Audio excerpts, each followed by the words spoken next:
Bom dia! As misericórdias do Senhor já se renovaram na sua vida hoje? Bom, gente, tô aqui, no meu quarto mesmo, porque eu vou precisar do meu computador hoje. Não vou conseguir gravar em outro lugar, estou gravando à noite, então me perdoe já a iluminação. Ai, meu Deus! É o que temos. E hoje temos aí uma coletânea das 5 observações importantes que eu achei mais legal de descobrir nessas 3 primeiras semanas de clube de leitura. Então bora? Chama a vinheta. Bom, gente, antes de começar, só queria dizer que hoje é o último momento, última oportunidade de você participar do clube de leitura. Então, se você ainda não faz parte, o link tá bem aqui embaixo, você clica, entra no clube e se dedica muito para conseguir acompanhar a gente. Estamos entrando aí na 4ª semana de leitura, mas eu te garanto que é possível, é só você se dedicar. Bom, gente, sem mais delongas, vamos ao que interessa. Nós estamos entrando aí na 4ª semana de leitura, ou seja, já passamos por 3 delas. Tá passando muito rápido, oh meu Deus, socorro. Mas eu acho que a gente já teve aí muito conteúdo e muita coisa para aprender e para absorver nesse período. E vamos então para 5 informações importantes, observações importantes que eu achei mais legal de aprender nessas 3 primeiras semanas aí de leitura dos evangelhos em ordem cronológica. Bom, a primeira observação que eu tenho para fazer, que eu achei assim, uou, que incrível aprender sobre isso, foi lá na primeira semana, quando a gente começou a aprender e a conversar um pouquinho sobre contexto histórico. Sim, caramba! Eu acho que foi o start principal para mim, conseguir entender de verdade em qual situação Jesus veio, em qual situação histórica do mundo, da vida de Israel, em relação mesmo ao contexto mundial histórico. Esse momento para mim foi épico. E se você quer saber um pouco mais sobre isso, tem uma aula completa para você bem aqui, é só você clicar. Depois desse vídeo, você vai para uma aula completa de contexto histórico desse momento intertestamentário. Como que foi essa passagem do Antigo Testamento para o Novo? E tá tudo lá, tá incrível. Se você é do clube, você precisa assistir essa aula pra ontem. E se você não é, comece por ela, você não vai se arrepender. A segunda observação importante, que eu achei também muito surreal, também está na primeira semana, e tá tudo dentro do documento de observações importantes, inclusive, e é sobre a diferença dos evangelhos. Então a gente conseguiu entender ali que cada evangelho traz uma perspectiva, um público-alvo e um escritor diferente com uma motivação diferente. E isso faz com que a nossa leitura mude completamente. Lendo nessa cronologia, nesse cronograma, a gente consegue perceber a diferença clara, como que cada um traz sua perspectiva sobre aquele mesmo assunto. E isso, pra mim, é surreal em ler a Bíblia em ordem cronológica, porque a gente consegue comparar aquela mesma história em Mateus, em Marcos, em Lucas. A gente consegue saber se aquela mesma história foi contada só por um, foi contada por todos, foi contada por alguns,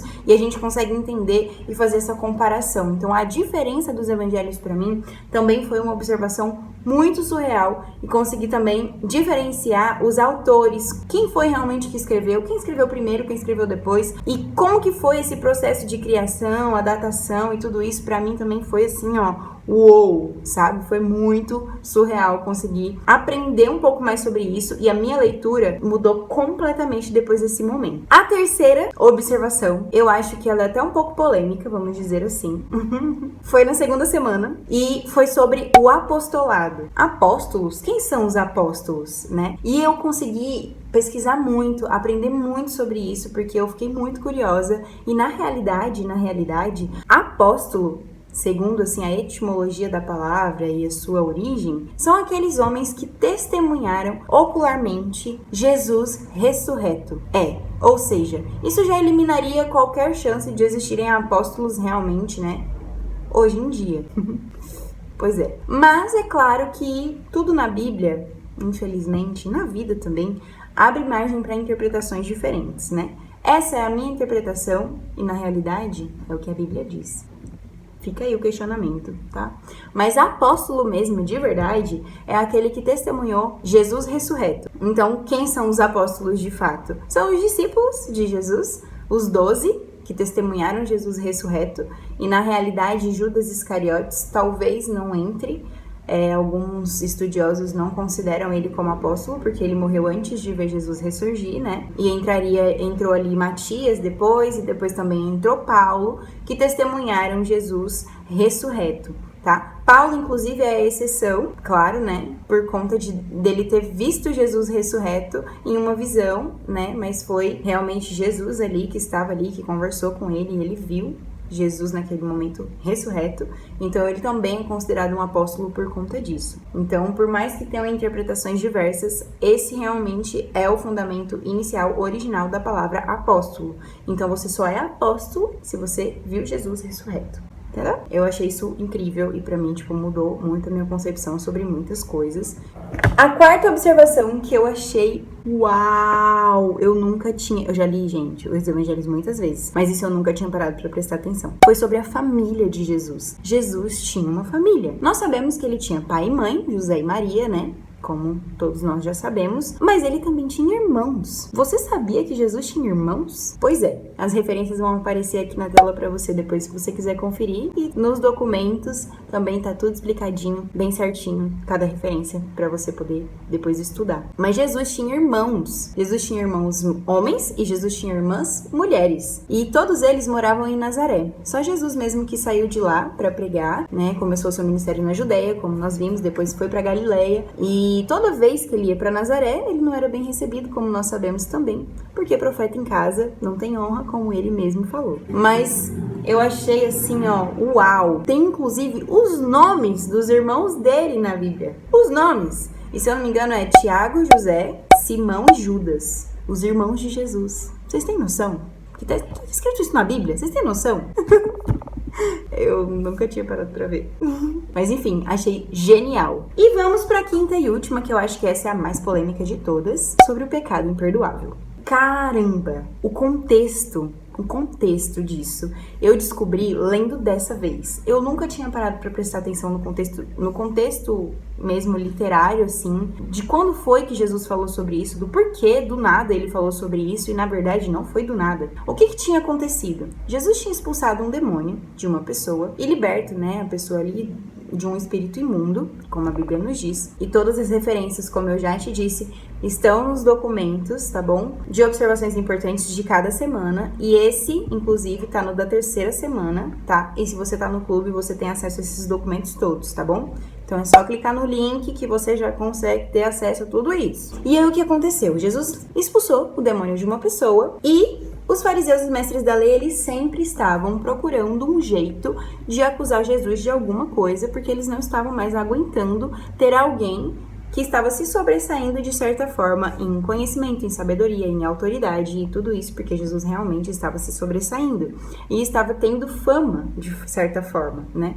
Trazendo aí uma série de questionamentos sobre a lei e sobre a forma como os costumes judeus eram vivenciados naquele momento, né? E isso estava incomodando a galera. E esses mesmos caras que estavam ali, no pé de Jesus, presenciaram esse momento dele expulsando esse demônio, né? Dele expulsando esse espírito imundo. E aí o que aconteceu? Eles começaram a inventar uma história e, na verdade, acreditar nela, de que Jesus só podia estar expulsando demônios pelo espírito de um demônio, em nome de Belzebu. E começaram a alegar que o espírito pelo qual Jesus expulsava demônios era um espírito demoníaco. E isso foi o auge para que Jesus falasse sobre o pecado imperdoável. Então, logo depois que isso acontece, que essa acusação a respeito de Belzebu, a respeito dele ter dentro de si um espírito maligno para que ele tivesse autoridade para expulsar espíritos malignos, Jesus simplesmente repreende eles ali, fala a questão da parábola do reino dividido, que reino dividido não subsiste, que não teria sentido nenhum um espírito maligno expulsar um espírito maligno, porque isso dividiria o reino deles mesmos e eles não chegariam a lugar nenhum. E depois que ele faz essa analogia, ele simplesmente começa a falar sobre o pecado imperdoável e fala que a blasfêmia contra o Espírito Santo é o pecado que não tem perdão. E por que ele tá falando isso? Ele tá se relacionando ao que foi acusado em relação ao Espírito Santo que estava dentro dele. As pessoas, os fariseus, eles estavam dizendo que o Espírito Santo que estava em Jesus era um espírito maligno, maligno. E acaba que quando eles proferiram aquelas palavras, existia uma multidão que estava seguindo Jesus e que ouviram a mesma coisa. E que talvez passaram a acreditar naquelas palavras. Vocês entenderam a gravidade da situação? O Espírito Santo foi blasfemado pelos fariseus ali, porque eles estavam acusando que o Espírito de Deus que estava em Jesus era um espírito maligno. E isso era uma blasfêmia contra o Espírito de Deus. Deu para entender? Esse é o principal contexto dessa fala de Jesus, desse ensinamento de Jesus, que vale pra gente até hoje. Então esse é um pecado que não tem perdão. Você dizer que o Espírito de Deus que atua na vida de alguém, na vida de Jesus, né, no caso, você dizer que aquele Espírito não é o Espírito de Deus, é uma blasfêmia contra o Espírito de Deus. Deu pra entender? E o mais legal é que Jesus ainda termina de falar a sua fala a respeito do pecado imperdoável, falando também da questão da árvore boa, que apresenta bons frutos, e da árvore ruim, que apresenta maus frutos. E ele também fala sobre a questão das nossas palavras. Pelas nossas próprias palavras nós seremos julgados e condenados. Então, o que ele estava querendo dizer ali? Cuide do que você fala, porque o que você fala pode te levar a uma condenação eterna, como, por exemplo, o pecado imperdoável. Porque naquele caso, os fariseus, eles usaram da sua palavra, né, do que saiu da sua boca ali, para se autocondenar. Deu para entender? Eu espero que você tenha entendido o que eu quis dizer. E na realidade, eu só quis trazer para você esse contexto bíblico mesmo da questão do pecado imperdoável, né? O porquê que Jesus fala sobre isso? O porquê que ele trouxe esse ensinamento? Foi justamente porque isso aconteceu. No momento em que o Espírito de Deus que estava em Jesus foi acusado de não ser um Espírito de Deus, foi acusado de ser um espírito maligno, isso foi uma blasfêmia. E Jesus, ele não podia se calar diante disso, porque esse pecado realmente não tem perdão. E ele trouxe esse ensinamento ali para os seus discípulos, para a multidão que o acompanhava, fazendo com que até mesmo os fariseus parassem para refletir no que eles estavam fazendo. E eu posso te dizer mais, depois desse acontecimento, Jesus continuou sendo acusado de possuir um espírito maligno em si. Inclusive, alguns próprios parentes dele o repreendiam muitas vezes, tá? Isso tudo também você vai achar nos documentos de informações importantes.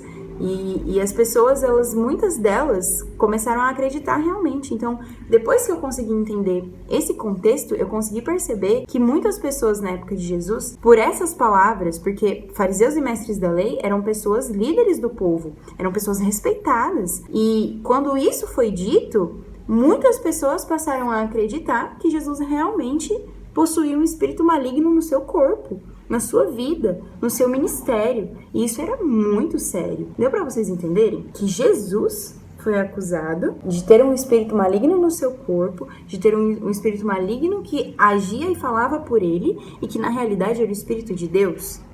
Isso foi considerado blasfêmia. Deu para vocês entenderem a diferença? Porque às vezes quando a gente fala sobre o pecado imperdoável sem ter um contexto, a gente fica assim, nossa, mas Deus me ama, ele vai me perdoar, independente de qual seja. E qual realmente é esse pecado de blasfêmia? É isso. Jesus estava se referindo a isso. Quando você diz algo sobre o Espírito de Deus e você afirma isso e que não é verdade, e você acredita nisso. Porque esses caras, eles continuaram acreditando nisso, mesmo depois da advertência de Jesus. Vocês conseguiram entender a gravidade do porquê esse pecado realmente levar o título de imperdoável? Eu espero que sim. E se você não entendeu, se você não concordou com o que eu falei, é só você deixar um comentário aqui, ó, e a gente pode discutir, e a gente pode conversar, e a gente pode trocar uma ideia. Eu acho que isso é muito enriquecedor também, tá? Então assim, gente, eu queria trazer só essas pequenas observações bem rapidinhas mesmo, só pra você ter uma ideia, uma base de um pouquinho do que a gente já aprendeu até aqui, porque, meu Deus, isso é realmente só um pouquinho.